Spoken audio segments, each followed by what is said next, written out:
আমাদের জীবনে আমরা প্রায় সাফল্যের স্বপ্ন দেখি, কিন্তু আমরা প্রায় দেখি যে মানুষ সাফল্য অর্জনের পর ভেতর থেকে ভেঙে পড়ছে। ব্যবসা সফল হচ্ছে কিন্তু পরিবার ভেঙে যাচ্ছে, অথবা কেউ উচ্চ পদে আসীন হয়ে কেবল লোভের কারণে নিচে পড়ে যাচ্ছে। আসল বিষয় এটি নয় যে আপনি কিভাবে এটি অর্জন করেছেন, বরং আপনি এটি কিভাবে পরিচালনা করছেন। প্রকৃত চরিত্র তখন নির্ধারিত হয় না যখন আপনার কাছে কিছু থাকে না, বরং যখন আপনার কাছে সবকিছু থাকে, অর্থাৎ শিকড়ে থাকা অবস্থায় আপনার মনোভাব। ইসরায়েল জিরিহোর বিশাল দেওয়াল ভেঙে ফেলেছিল এবং তাদের সামনে প্রচুর লুটপাটের সম্পদ ছিল।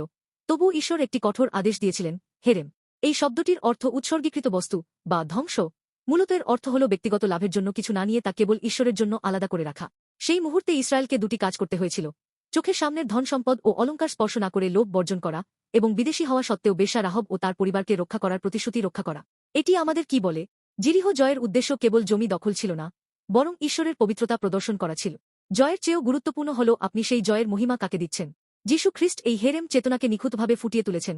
ক্রুশের ওপর তিনি স্পষ্টভাবে দেখিয়ে দিয়েছেন কি ত্যাগ করতে হবে আর কি রেখে যেতে হবে। আমাদের বাঁচানোর জন্য তিনি নিজের মূল্যবান জীবন ত্যাগ করেছেন, আমাদের পাপের মূল্য নিজে পরিশোধ করে, এবং বিনিময়ে আমাদের জন্য অনন্ত জীবন রেখে গেছেন। পুনরুত্থান হল সেই ঘটনা যা প্রমাণ করে যে তার পছন্দ সঠিক ছিল। সর্বোচ্চ স্থান থেকে সর্বনিম্ন স্থানে নেমে এসে যীশু সাফল্যের প্রকৃত মূল্য প্রমাণ করেছেন।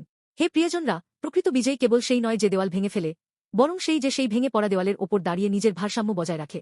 আজ আপনার জিরিহো কোনটি? এটি আপনার অর্জিত ফলাফল, জমানো সম্পদ বা প্রাপ্ত পদমর্যাদা হতে পারে। সেই মুহূর্তে দুটি কথা মনে রাখবেন: সাফল্যের পর ঈশ্বরের প্রতি আপনার বিশ্বাস বা প্রান্তিক মানুষের দেওয়া প্রতিশ্রুতি ভঙ্গ না করে ভরসা বজায় রাখুন, এবং লোভের বিষ থেকে সাবধান থাকুন।